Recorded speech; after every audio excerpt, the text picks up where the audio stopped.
Okay, guys, please give it up, just like we talked about.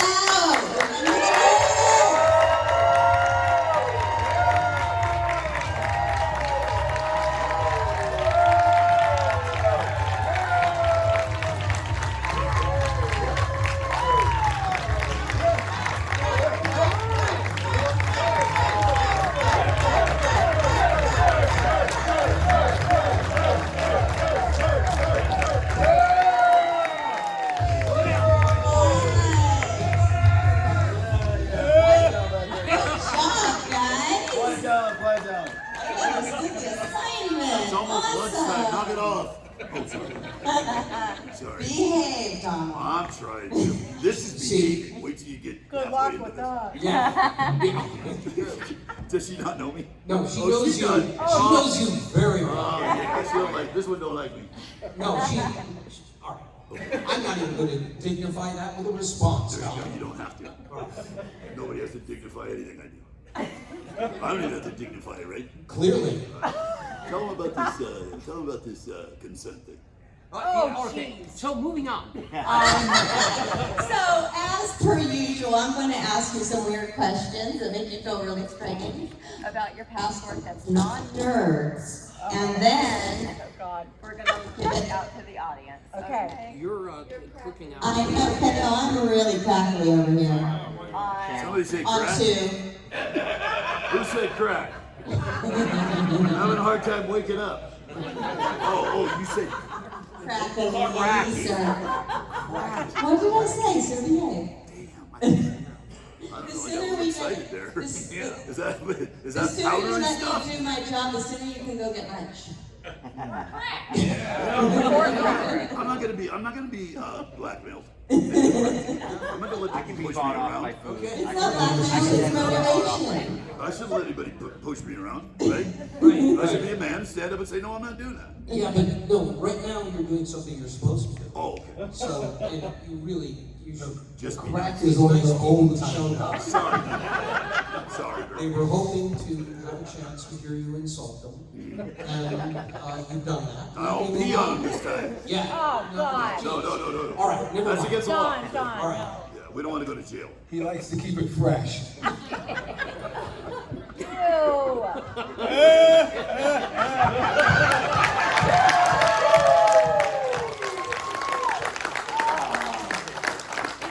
Okay, Larry. All right, let's talk about another stakeout, huh? She went way black. Wow. Tell me about your experiences on that. Another stakeout that was with Emilio and Emilio Estevez, and of course that small little actor who did Jaws. And actually, every job is different because you think you're going to do something and it always turns into something different. I thought I was going to be there for weeks on end, and I was there for 3 days, in and out. All right, thank you very much, bye. Did you say it? And it was fun. It was fun, and it was something that I didn't think I was going to do. I kind of reached out to Emilio. I think actually it was the opposite. Emilio reached out to me and said, hey, is it small for you? You want to do this? I said, yeah, come up here and I get to go to Vancouver, which is really nice in case you guys don't know. It's beautiful. No, Don, it's not in America. And Excuse me, what? I'm taking your picture, fool. I'm surprised. You know something. You did your homework, didn't you? You know me, don't you? Yeah. No, but my folks loved that movie, so it was kind of on rotation when I was little, way too young to be watching it. But Put your hand down, dork. So, Miss Thing over here, it's your turn. Okay, so I don't know what Don's doing. I'm not doing anything. He's filming the audience. Ignore that guy. And he's going to share it on every I'm social filming you. media. I filmed you guys. Okay, are we on camera too? He's checking for chicks. Yeah. of course. Look out.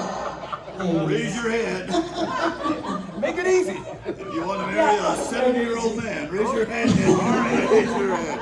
He's got a lot of them All down right. sometimes. Okay, we got it. Sorry. Okay. Why is she laughing now? What summer? What? Okay, so speaking of family favorites, one of my grandmother's favorite movies, and I spent a lot of time over there. She's responsible for a lot of things I love today, such as musicals and horror. Was Stop or My Mom Will Shoot? Oh. Can you please talk about that? Sylvester Stallone. Well, I watched him go down the elevator and to his trailer with several friends. And that was, he came to the set briefly to do a couple lines. But, and he was very, very nice. He was obviously invited to anyone female, was my understanding. And I think Roger Spottiswoode was the director. Lovely. I was only on it really briefly, so it was more about the experience on it, which was wild, just to watch exactly what a Hollywood, icon does. Could do. Yeah. Well, okay then. Mr. Carradine, one of my childhood favorites was Fairy Tale Theater, and you played Aladdin. Oh my God. Yes, I did. How was it playing the handsome, dashing Aladdin? Oh, it was good for me. Oh. Well, That the was- thing is, I was working with the recently late James Earl Jones, Leonard Nimoy, and Valerie Bergman. Very sweet young thing, and we had a really good time. And it was directed by Tim Burton. Yeah. Really? Yeah. He and I hated each other. Seriously? Yeah. Oh. But he didn't realize that he had cast correctly because I could ride a horse. There's a horse in that show. And I was riding the horse on a soundstage. I could have really run some people over. Yeah. But I didn't. Wait a minute, why did you hate each other? Excuse me. Yeah. Or do you not want to go into that? Professional differences? Well, no, it was pretty early in my career, and I wasn't used to rehearsing. I was used to showing up on set and doing my thing. And they had a rehearsal going a day or two before, and I wasn't up to speed, so to speak. Got it. And the producer said, "Is everything okay? You all right?" I said, "Yeah, just fine." I said, "Okay," because Tim was kind of concerned. I said, "Well, Tim should tell me that." And that was that. Have you guys mended the relationship or not talked since, or? Well, no, we haven't talked. That works. That's funny. All right, Andrew, so I am a big Broadway nerd, and you originated the show Smile, is that correct? I read that online. Yeah, that was in the original cast. Can you please speak on that? That was a great show. It was a show on Broadway. It was Howard Ashman directing it, and the music was by Mark Hamish. Yeah. And it was just an exciting show. It was really a lot of fun. We did out-of-town tryouts, and then we opened up on Broadway to great fanfare, and closed in 8 weeks. So it was a sad thing, but it was a fun experience working with them, and it was just sad that it didn't take off. But it was a fun show. It was really great to be in. Was that your first big theatrical experience? No, I had done 9 before that when I was a little younger, and then I've done a lot of theater in New York around local stuff. I was a big theater guy. Yeah. Oh, Oh, I liked you. Mr. Armstrong, yes. one of my favorite shows to this day, aside from Diagnosis Murder, is That's right. Felicity. Oh, Felicity. Yes. Yeah. I think I did 3 of them. About that, yeah. Yeah. And I wish I had more to offer. Yeah. I don't actually. I'm going to be an accident. Yeah, unfortunately, I don't have a lot of I mean, that was one where you came in for a day or two, and then you would be off for a week until they went to the next episode, and then you would go in for another day or two. So, those are by far the most common jobs as opposed to ones where you're on the set for long stretches Right. of time and you get to know people. Definitely. So, yeah, I'm sorry. That's okay, Henry. I'm not sorry, because it would have been like a half an hour story. Well, and especially because I am Don't say a it. classically trained actor. Oh, God. Here we go.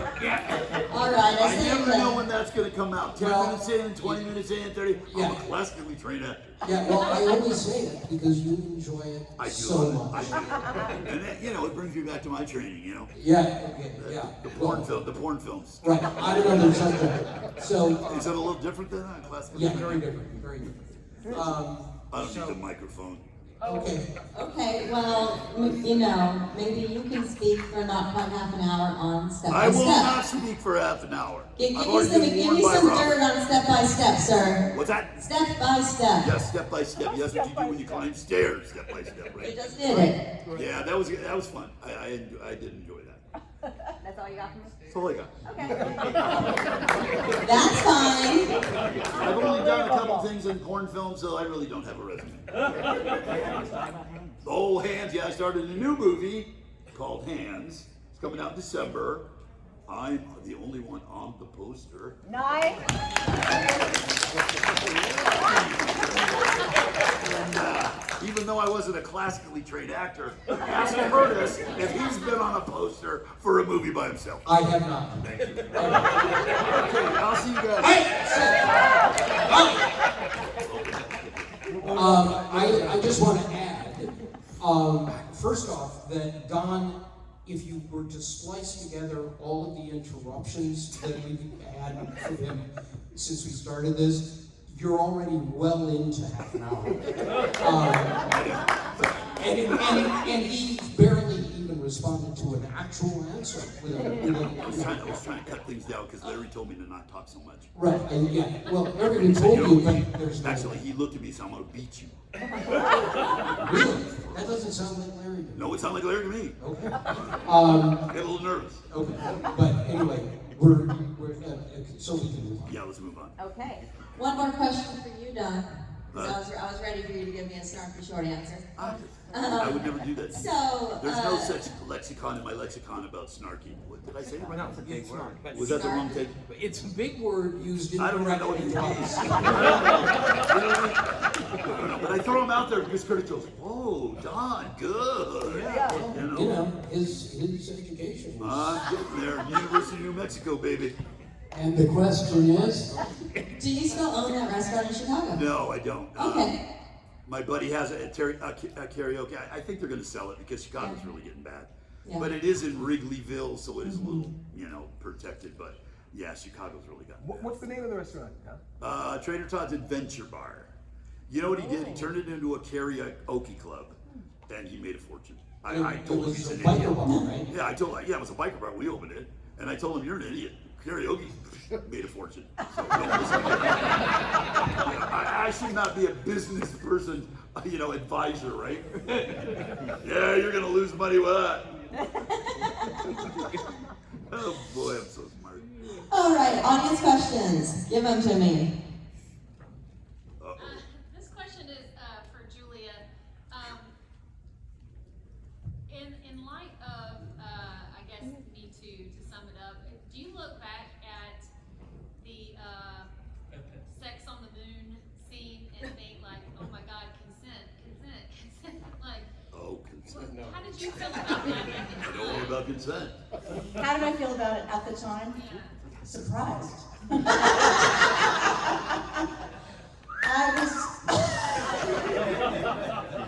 I was saying just the other day to Curtis, I think my lesson is don't ever have sex with someone in a face mask. Take it off. Then take it off. That should be on a poster. First. Don't have sex with a man. But I don't know. skills are important. Skills win over everything. And then, sex scenes are hard, are nerve-wracking. They're hard to do, but we got through it, didn't we, Bobby? Robert, wake up. Robert.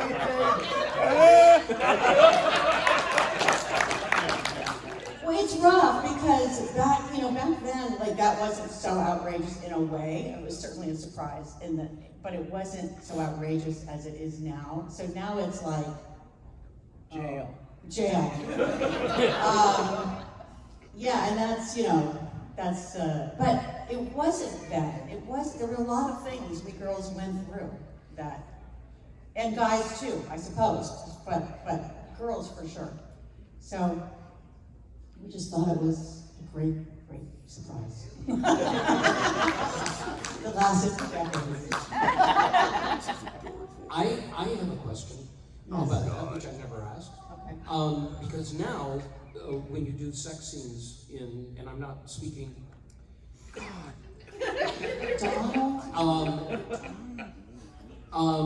they have an intimacy coordinator.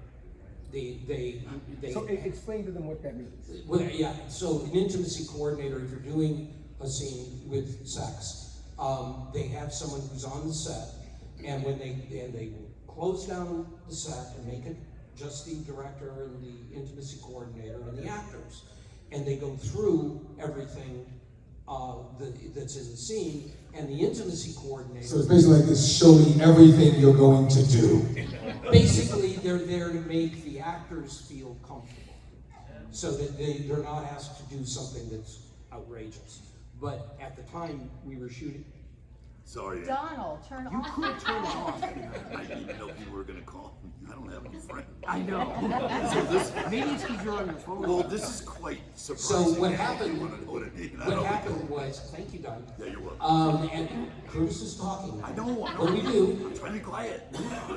So Look at, they're calling me, man. if you don't turn that off, I don't know how to.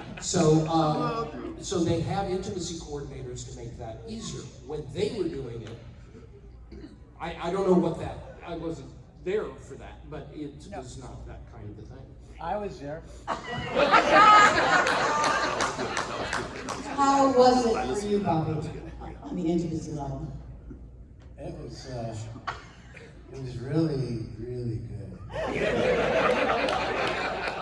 You notice how his voice got like really romantically? Like, Yeah, that yeah. was really, really good. Like you're gonna put a robe on now. Yeah, exactly. See, you know, that was really, really good. When I say that to girls, they run. But... oh my God! Okay, go ahead. Sorry. Any more questions? Right. The thing I'm kicking myself for is making him come back. He was actually on his way out, and I said, "Don, come back." They got rid of me and they didn't even know it. I don't know what I was They thinking. usually try to get rid of me like by halftime, you know. How many of you was Revenge of the Nerds your first major casting, or just first casting experience in a motion picture film? It was my first in a feature. I had done a lot of other like commercials and stuff like that, but it worked, you know, in theater. But it was my first feature for sure that I booked. It wasn't my first audition for anything. I can't remember what that was, but yeah, it was the first time. And I went in with Jeff and met Jeff Cassese, the director, and read for him, and we really hit it off.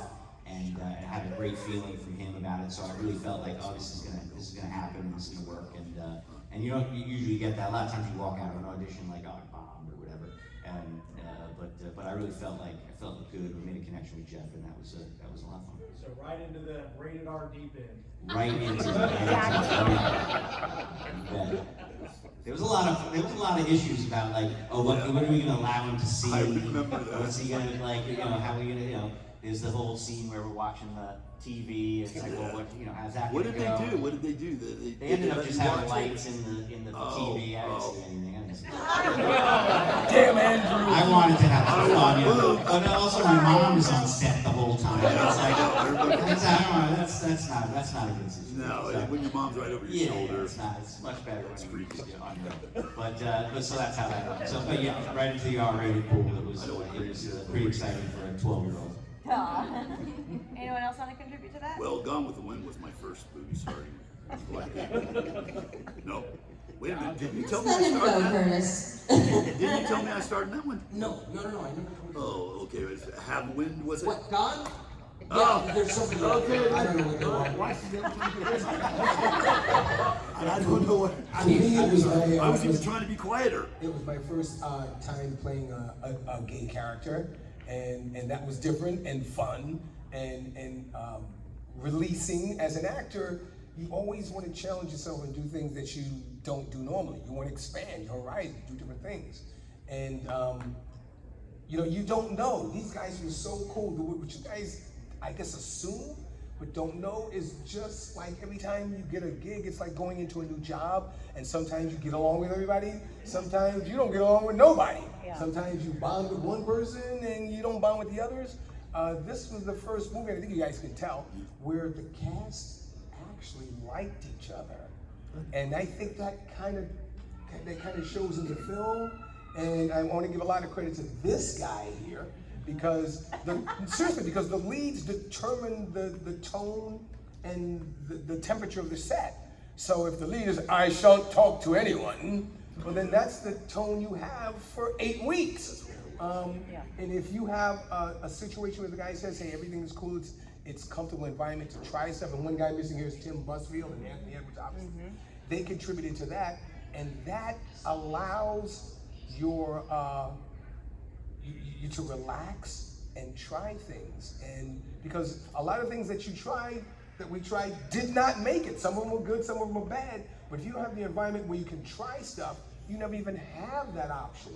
And I knew things were a little different when I saw this guy. You gotta realize it's Tucson, Arizona, back in 1983. I don't even think they had foreign cars back then. Gay was a little, I think my name was that guy back then. And but Bobby and Tony set the tone when they showed up. When I showed up, you know, you show up to rehearsal and stuff on the set, you really don't know what you're gonna get. You know the guys from their picture if you haven't met them, and I haven't met them. And when I showed up in Tucson, Arizona, this guy was flying a model airplane and looked just like Lewis. Right. Like, wait a minute, he's really a nerd. And then we realized they're playing this straight, and he made a comment, I think in one of the other Comic Cons, that was brilliant, I think. It was that these guys didn't know that they were nerds. I think that was kind of the flavor that was really cool, as opposed to they play it the wrong way. Now you play it like you know you're a nerd, and that's not the same thing. It was just, well, Bobby, I think you can explain it better than me. What was that choices that you guys made? Well, it kind of got created when I was building that model airplane. I got the location in Tucson, I had the model airplane, and I'm building it, and all I brought with me were the nerd outfits, and I was afraid to go out of the room. So, you know, after a while, after about 3 days, I started getting cabin fever. And I thought, okay, I gotta go out. So I put on the nerd stuff, and I walked out, and nobody reacted. They thought I was like an engineering student. There's like no nerd element. It was like, oh, I guess this guy doesn't know he's a nerd. Because otherwise, you'd play it entirely differently if you knew you were a nerd. But these guys were, you know, they were men. And yeah, it was just, it kind of just fell together like that. And I had a different perspective because I knew, I mean, I didn't know about the actual nerd tag. Wasn't necessarily what I grew up with, but I had been a nerd all along. And I'd always been a nerd and was still a nerd. And yet I wound up cast in a movie where I was playing a character who was not, on the surface anyway, a nerd. So you know, it felt more like I was really performing a different role than a nerd, just by being a nerd. Oh, what's that? Anyone else out there? Yes. So, just to piggyback off of that, like over the years, what kind of feedback have you gotten from people who have seen the movie? Do they say that your character maybe empowered them to be a little more confident or to be themselves? Well, I actually had a guy come up to me at a Comic-Con, and he said he drove 8 hours to meet me, and he said I saved his life. Holy crap. That's the kind of impact that the movie has had on people who feel like they're geeks or don't fit in. And, I mean, you wouldn't think a comedy of the magnitude of Revenge of the Nerds would actually offend somebody for real. And it offended some people, but it also, this guy, he was just a lovely person that felt like the movie saved his life. So that happened. It's happened a couple of times where, literally a couple of times, I've had people tell me, sometimes, this sounds crazy, but crying, that they were with their father when their father was ill and dying, and Revenge of the Nerds was his favorite movie, and they would just watch it over and over and over and over. And somehow, after his death, the movie became actually sort of precious to them because they last remember their father laughing. And so when you hear that stuff and you go, well, whatever we thought of the movie, I mean, nobody really wanted to do the movie at the time. And then you, okay, yeah, we did. Have you been paying enough attention to it? All right. So then when you then look back on it and realize the effect that it's having on people you don't even know, it gives me a special love of it. Okay, I'm going to be a little serious now. Yeah, right. I have had many people come up to me and tell me when you became a nerd in that second movie, that it changed their lives. And I'm like, really? Because this big gigantic football player who was not a nerd became a nerd, and I've had so many people tell me that made a really big difference in people's lives. And even jocks who thought they were all studly in high school and everything realized that, hey, Don Gibb and Ogre can do it, we can do it. And that really made me happy, It's like the people that watch Bloodsport with their dad, and these girls come up to me, the girls, and they say, it was the only thing me and my dad bonded over. And I used to go, oh my God, that's so sweet. We watched it 50 times, and my dad loved it so much, but I got to sit next to my dad, and he talked to me, and I'm like, that's awesome, Yeah, I've had people over the years, and not just because of like the pie plate or whatever, but they've said, you really changed my life. And what I always loved about our movie and why I think it stood out from like the other college comedies is because it has such heart. Yeah. And honestly, my character, who starts with gorgeous Dan, and it's everyone I'm supposed to be with because he's the fraternity president, and I'm the sorority president, all of the perfect ideas, and he's completely gorgeous and all that. But he treats me like shit. And this guy has total endurance of just not only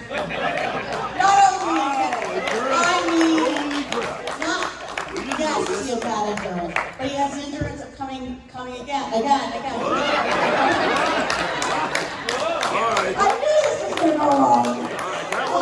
But I mean, seriously, people have come up in tears and said, you changed my life. Like that it was possible that like the so-called, it girl or whatever would then fall in love with a nerd. And like that is the truth of life. Like you hopefully fall in love with someone who really cares about you, not just the sex, and adores you. And I don't know, I loved being in this movie. I disagree with whatever they say. I was excited to be in this movie, and I loved my transition, and so, yeah, it's been beautiful.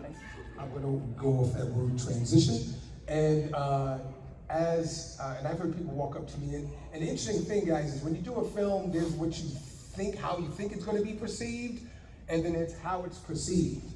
And there's a couple things that went into making that happen. First, Jeff Canoe was the director who's not here. He made the decision, as did Bobby, to not judge us. That was really important, especially for Lamar, who, in case you guys didn't know, was gay. In case that got by you, you thought he was just happy. But I didn't know that. Yeah, see, people are just not getting it. Holy crap, I learned something on every one of these families. You may have to watch it again. And I would have been approached by a lot of folks who were gay and LGBT community and said, hey, that was the first role where someone was gay and didn't apologize for it. And that was really important. And you don't think about that at the time, but I remember a small thing, and I call them nuggets, a little nugget, was that I had a boyfriend. And I remember they were looking around, they're like, we're looking for a black boyfriend. We need somebody you like to show me. I said, no. I said, let the guy be white. And they were like, why? I said, because then that makes it universal. Because if it's just a black guy, then you can say, oh, just black people are gay. And then I said, no, I said everybody's gay. And those little tiny things that you add, those little elements, people don't see, but they feel it and they know it, and it makes it okay. And the movie made it okay to be you. That's what the movie made it okay. And differences are okay. They're also kind of sometimes a little weird, but differences are okay. Tell them about your boyfriend. My who? I mean, not your boyfriend. He's not gay, Curtis. No. No, Lamar's boyfriend. Lamar's boyfriend happened to be the set designer. Really? At the time, who was actually gay, and he was really afraid to come up on to do the role with me. And I was like, no, man, come on, we'll just dance, put on some music, we'll dance. Once he started dancing, he was in. Oh my God. Yeah, but his Lance was his name. That's And he was- hilarious. And to me, that was really important to make it, let him know to him that it was okay. Because back then in the 80s, you kind of had to, you know, when you were gay, you kind of had to get behind a chair and just say, my voice is just different. Right. But, Right. and you know, it's 20 years later, a little bit more than that, and we take for granted what that time was then. And one of the reasons you can't make that movie now is because things are different now. Politically correct, talking about the scene between him and, but you can't do that now. Now you gotta have an intimacy coordinator who would have cut out everything that you guys did just about, and it would have turned into, you know, paint by numbers. And, Yeah, exactly. That's kind of the downside of it. Yeah, and she also said something interesting. She made it okay to like somebody who wasn't in your class. Right. In my class, that's correct. And that is really cool. And it shows go ahead. And also that, you know, even Betty or Betty's or whatever, like also feel like nerds. Like there's definitely parts of Betty that weren't able to be acknowledged, like things and worries that I have and that everyone has, and that everyone has got pieces of them that are a nerd, so to speak, and that it's important to have someone, you know, to be embraced by everybody, for everyone to embrace our parts. Bobby, did you see that when you first read the script? I'm just curious. Did you see like what we're talking about right now? Did you see that when you read the script? No. His honesty. No, it developed on the set. I mean, leading up to shooting the film, we would get together as a cast and read through the script in front of the writers and try to inject some life into the film, because the script, the original script, was not the movie at all, I don't think. And Not at all. the movie grew out of the parts, the cast. Everybody brought something to the table, and it gelled. That was the having this particular cast with that director and those writers, that team of writers. It was just, I mean, and the producers also who allowed all of this to happen. It would never have turned out the way that it, in a meaningful way, the way it has, if it hadn't been for that perfect mix. So, I'm skipping this question, listening to y'all talk about this, and it's kind of all along this this topic of conversation. Crossing racial lines. There's a black fraternity that comes along and takes you under their wing, and that's lambda, lambda, lambda. Comment on that as being something that might have maybe not been taboo, and certainly not something that was maybe intentional, but ended up coming out being that, hey, kind of an integration type of. Well, that's one of my favorite elements in this movie, is that we are in fact a black fraternity. It's so cool. It is cool. It's And at so the end funny. of the film, when the coach is going to beat up the dean, and UN Jefferson says, "Hold it, coach," and the camera pans up this line of football players, you know, all of them black, all of them big and badass, and it's just like, it's so cool because it's out of the blue, because you've kind of forgotten that we're a black fraternity. So I really dug that. Yeah, speaking on that, so Bernie Casey, Yes. Yeah, he was you and Jefferson. Yes. Yeah. So was he as intimidating in real life as he comes off on the screen? No, he wasn't. He was a sweetheart. He's such a nice guy. Yeah, he was really a nice person. I love Bernie. I mean, he's always great. He's a really nice guy on the set too. He's a really nice man. Awesome. Do you have any stories you want to share about him? Who? Anyone, but I was looking at you. No, I mean, I really enjoyed his company. I really did. Because I had never met him before, and we had lunch a lot. And even though he was on the nerd side, we were. They used to make me read somewhere else. Yeah, and Bernie, I always Nice guy. remember Bernie saying to me as we were doing the party scene, he was like, "Larry B. Scott, you're such a good actor. This is all they're gonna remember you from."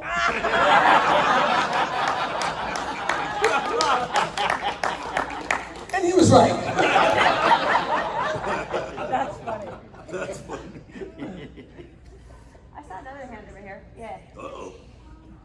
Well, yeah, I do want to kind of thank you guys because I grew up, I was a black kid who grew up in the Bronx and stayed in, played Nintendo and my mom was playing and everything. And then when I first saw it, I was way too young. I was 6 years old when it came out, so I was way too young. And I seen it at the time, but I had a cool mom that would take me to the cool film. And as I grew up, I appreciated it even more. Because again, like I said, I knew it was okay for me to be different.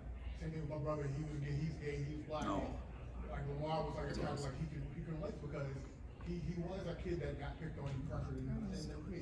So I definitely appreciate you guys. So my question for you guys is, did you guys keep anything from the set? Here. Cash. Yeah, I had the nerd pack that I used in the movie, and I had the original glasses. I had the nerd sweater like this gentleman's wearing, but I auctioned it off for a good cause. And I had the triangular sign, the wooden sign, Lambda, Lambda, Lambda. So yeah, I had that. I had the red Beat It jacket. 5 years ago, I go, ain't nobody said, I want this, do it away. I still have my red jacket too, but it's like this big. That's all right. That's all right. You can hang it on the wall. I had Booger's leather jacket, black leather jacket, which I wore in all 4 movies. And I gave it to my daughter who lives in London, and she wears it now. I have all my jewelry, and I used to have all my heels, but I had great heels in every color. So, yeah. I've had And I 3 gave wives, so away my they got nerd's it all. jacket, that was so stupid. I don't have any of it left. Every marriage. See you later, that thing. See you later. What did you have? I had the Letterman jacket. I took everything. You know, I'm not dumb. You guys think I'm dumb. I took stuff. I took everything. And then the first wife took it, the second wife took it, and I have nothing now. You know. But you There's guys, a lesson in that for all of us. Don't be married. Or don't marry me. You know. That's really That could be the lesson. Don't marry a man like me. That's right. There is no such thing. No, there isn't. I'm one of a kind, and they don't seem to dig it. Thank you, buddy. Thank you. Oh my God. It's horrible. No, are they going to do a reboot? What? Pay attention. Somebody asked me a question? Yes. Oh my God. What's wrong with me? They did a reboot. They tried to reboot it in like 2006, I think, or something. McGee. That was a remake. Yeah. That was Well, a remake. what's the difference? That's the It story. says a reboot means take us all and sticks in front of the camera again. Oh, I see. Yeah, so they were trying to remake. Yeah, That's what we should do anyway. Yeah. Yeah. But Right? I think they shot 2 Idiots. weeks of Idiots. photography on it and then pulled the plug. I'm not sure why. Oh, the one that they did at Duke? I think It was the bad. reason, whatever it was, It was nasty. it was at Duke, and we think that it was at Duke University. And the problem was, they did the same thing we did, which was when they wanted permission to shoot on the university property, the university demanded to see the script. So they gave them a cleaned up version of the script. And then, which is what our people did. Our producers Yeah. did the same thing. They gave them a Revenge of the Nerds script with all the really explicit stuff out. And so what happened with the remake is they they found out in the middle of 2 weeks in, they found out what was really going on and pulled the plug. It was actually here at Scott College in Atlanta. It was here? Oh, wow. It's an all-girls school, so once they found out, It was here? Yeah, it was here. Oh, wow. Really? Oh, okay. I'm sorry, dude. You thought it was Duke. I thought it was Princeton. What do I know? Yeah. Your old alma mater. I mean, my old alma mater. Anyone else out there? Yes, Annabelle. Where are we? I'd love to hear a little bit about what it was like filming that reality game show. Was it King of the Nerds? King of the Nerds. Oh, yeah. That was a blast. We actually cast genuine nerds. We had PhDs, people with master's degrees. We had a gal from JPL, Jet Propulsion Lab, and these real nerds were actually competing to be the king of the nerds each episode, and it was incredible. It was just a great group of young folks. I mean, it was wonderful. That was one of my favorite jobs in my life. Without exaggeration, that was one of my favorite jobs ever. And it was all because we were working with these kids and who were so brilliant, each in their own way. And at the time, my wife and I were living in LA. And after the show was over, they would come back for visits, and we would always have them in our house. So I would have ongoing relationships with these nerds, people who hadn't won. You know, some of them, we've moved back to New York. We've already had 2 of them stay with us in New York this summer. So after all these years, we're still in touch with a lot of the nerds from that show. And they've got kids, you know, one of them, Lily, long blonde-haired Lily, she got married this spring and asked me to do the ceremony. So we flew out to Oregon, where she was living at the time, and I got to marry Lily, her boyfriend. So it meant there were a lot of connections there. I saw someone else over here. Yes. The talent show scene. Oh, yeah. Please. Talent show. Talent show. The question? What do you want to know about the talent show? I'll first, I think I'll go before we get to the obvious. I think a thing you might be interested in is tell them what it originally started out with. How it originally started out. The talent show scene. Oh, you mean my thing? Yeah. Oh, it's why I'm dressed up as Elvis, which is not explained. I'm in this Elvis outfit, the white jumpsuit, and the reason I'm in, this is what the question is, right? So the reason I'm in that is because in the original shot lineup, Booger was supposed to lip sync Elvis's version of America the Beautiful or something. I mean, one of those things. There was no reason for it, but that was part of the talent show. So they got me dressed up in this ridiculous, jumpsuit. And then when we shot in the middle of the night, we shot all the nerd rap stuff first. And then I was supposed to do mine. And the director and producer came to me and said, they had given me my first, in the hotel room, my first VHS player with a tape of Elvis Presley singing so I could practice in my room. So I'd been working on this for weeks so it would be perfect Elvis. And then they came up to me, it's like 4 in the morning, and said, listen,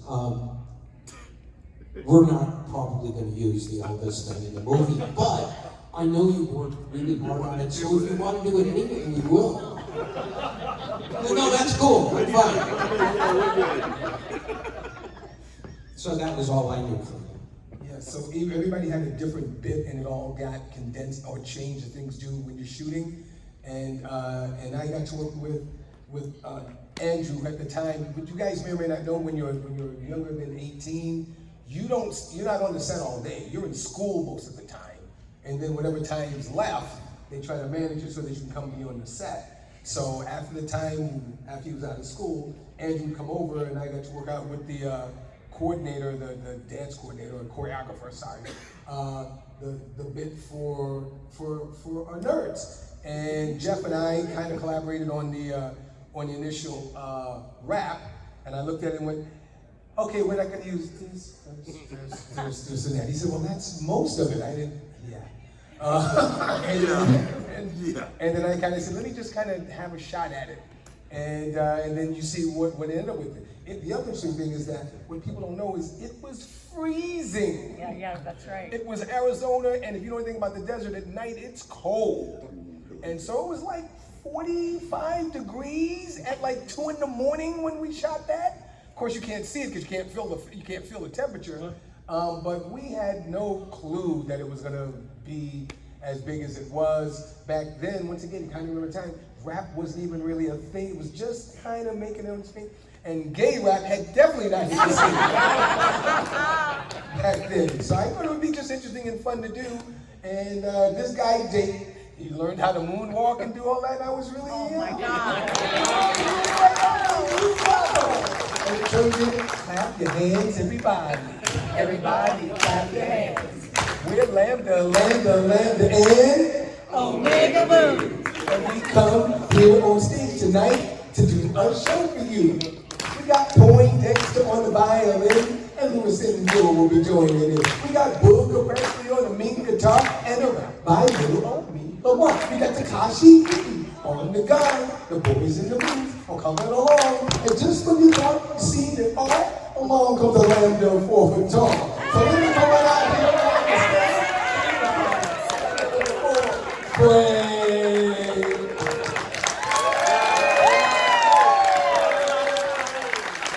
That's what it turned into.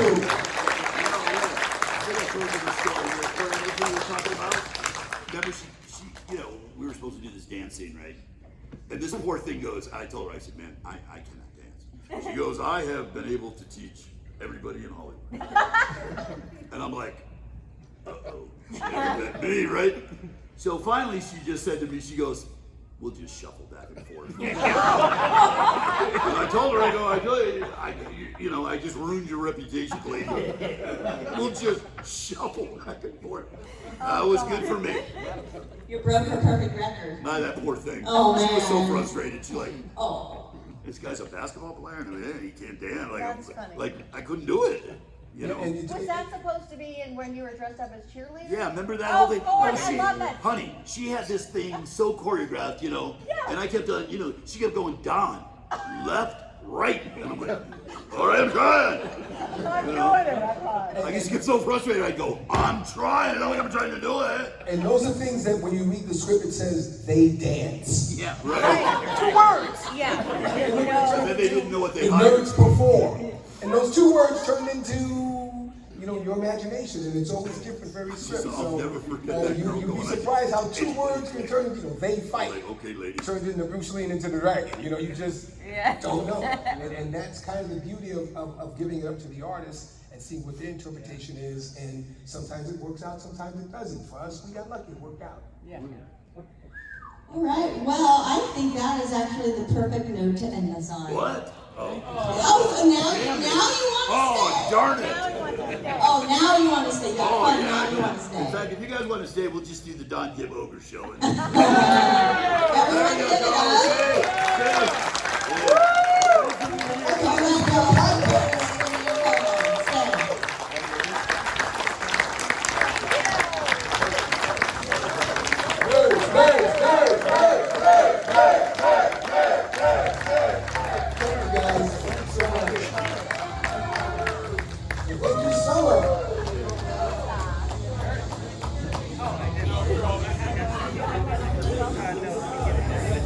Stop, get back here, yo!